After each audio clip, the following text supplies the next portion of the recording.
Yo haré mi trabajo que es ganar y ya está. Okay, guys, so we're just going to jump right into this one, and it's the Ballon d'Or. I mean, guys, the Ballon d'Or has been rigged for many years, and this time we have two very competitive people. In fact, there are two other people I wanted to involve in this conversation, and that's Mo Salah and Rafinha. I mean, Mo Salah has been snubbed for how many years just because he's African and plays in the AFCON, which Jamie Carragher talked about the other time, and I feel Jamie Carragher had a point, right? AFCON is not as big as Africans would like to think it is. I mean, if it was played in a bigger competition that had more eyes and more traction, well, he'd be able to win. Because the Ballon d'Or is sort of a French award and is in Europe, so they are likely to favor Europe. The only African who has won the Ballon d'Or is George Weah. And apart from him, no one else.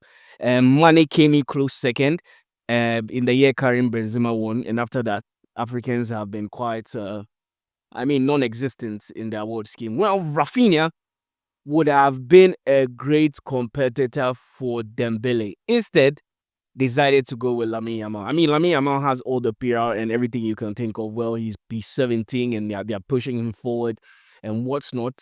And I mean, pushing Lamine Yamal is a good idea. I mean, he's 17. It's just like Michael Owen winning the award at 21, which is fair.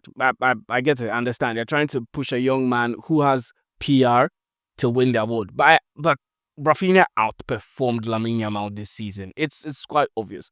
But then let's make the comparison because they pushed Lamine Yamal and then he's now against Dembele. And so let's go to start because the award is won based on your statistics. I have another argument that I feel we should even boycott Ballon d'Or in the whole just because it favors attackers more than any other player. Defensive midfielders, defenders, and then goalkeepers do not have a chance. I mean, goalkeepers do have the Yashin trophy, and the only goalkeeper to win the Ballon d'Or is Yashin. So let's just say the Ballon d'Or for goalkeepers is the Yashin trophy, which I think is okay. But a player should be able to win the Ballon d'Or for his goalkeeping skills, for his defensive abilities. But then we snubbed all of them just to go for attackers. So let's go to the stats, right? Let's start with Lamine Yamal. 18 goals, 21 assists, 39 overall goals and assists. And now you come to Dembele, who has 33 goals, 13 assists, 46 goals and assists in totals. And so now you have Dembele, who has 33 goals, and that's his job. He's a striker. He's supposed to score. He has 33 goals. Lamine is a winger. He's supposed to provide goals, right? He's supposed to create chances for a striker to score goals. And sometimes wingers do score. And so he has 18 goals. I mean, 18 goals compared to 33 goals is a bit far off. Because when it comes to assists, Dembele has 13 assists. Lamine Yamal has 21. And that's supposed to be Lamine Yamal's job, right? Let's just say he doesn't have clinical finish. Of course, he does have clinical finishes. He has Lewandowski and then Rafinha. Lewandowski was even snubbed to win a Ballon d'Or, and then he was given UEFA's Men Player of the Year. This is a man who was supposed to win a Ballon d'Or, so you can't tell me that Lewandowski is not clinical enough to finish Lamine Yamal's chances. So that's not even an argument in the first place. And so 21 assists, 13 assists. Dembele, who is a striker, has also provided assists, and I think 13 assists is closer to 21 than 18 is closer to 33.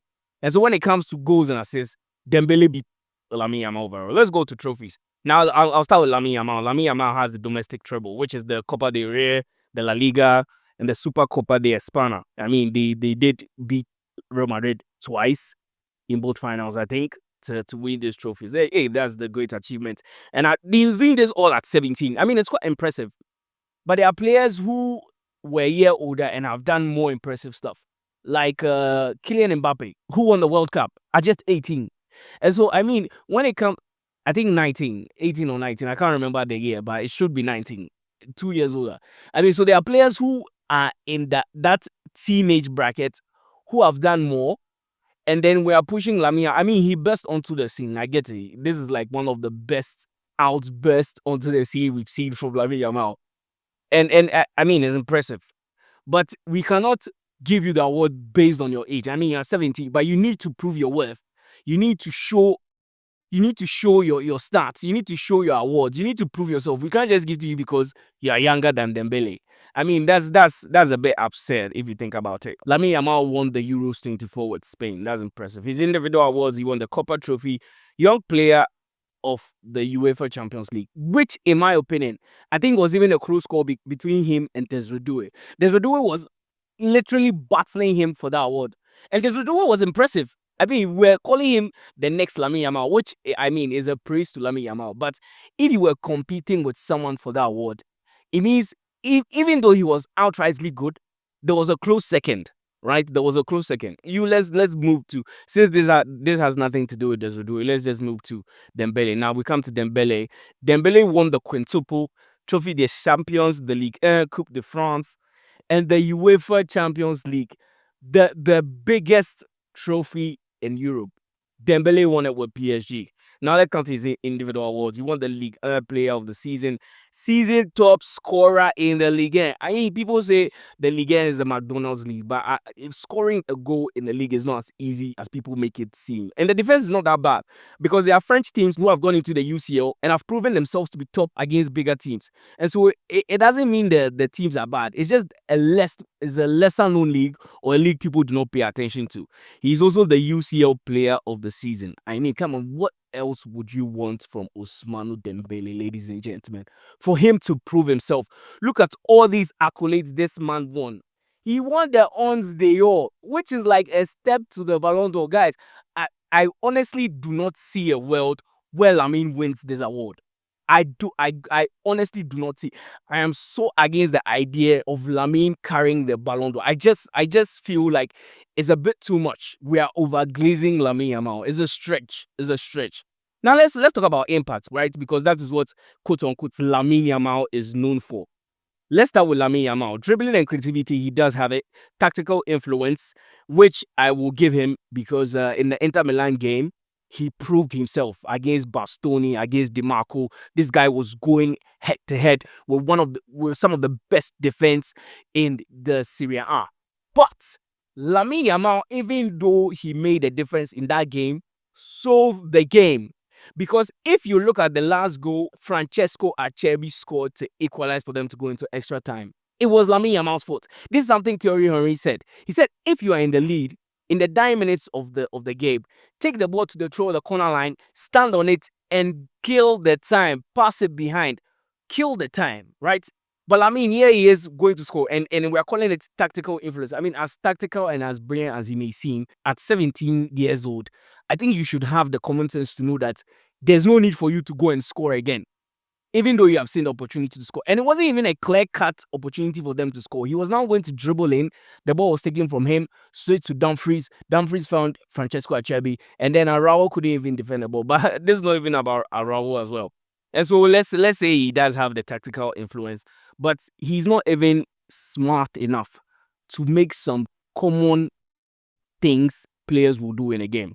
And domestic dominance. I mean, he helped Barcelona dominate Real Madrid in the La Liga, and I mean, that's fair. Let's come to Dembele's impact. 46 goal involvement for PSG. Ladies and gentlemen, 46 goal involvement. This is a striker who has been involved 46 times anytime there is a goal for his team. He had a goal or an assist in PSG's final 6 UCL games. A goal or an assist in the last final 6 games in the UCL for PSG.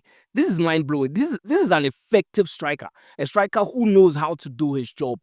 And Luis Enrique has pushed the mentality of Dembele so far that anytime the ball is about to be passed, he's waiting. He's waiting for the goalkeeper. He's just waiting for the ball to roll so that he attacks. This is a man with a crazy mentality. This is the Ballon d'Or winning mentality. This is the same mentality Karim Benzema had. Even though Karim Benzema wasn't pressing as hard as Dembele was doing, he has that mentality. He's effective. That's the word, effectiveness. Dembele is that effective player. And in the UCL final, no player has ever given 2 assists in a final since 2018. Dembele did it, ladies and gentlemen. Dembele did it.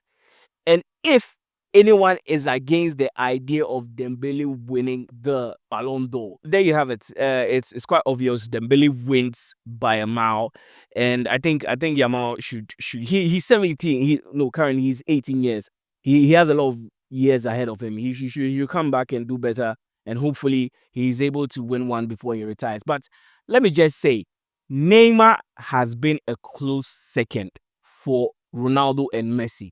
and he never won the Ballon d'Or. In this generation, he would have won more than 2 Ballon d'Ors. But that's all I have to say. I'll make another video where I think we should boycott the Ballon d'Or, and I'm going to give you good reasons, tangible reasons why we should boycott these awards, because it is really discouraging our players on a broader perspective. It's discouraging our players from even playing good football, because what's the point of playing good football and not being awarded for your work? I think the cheating in it is too much.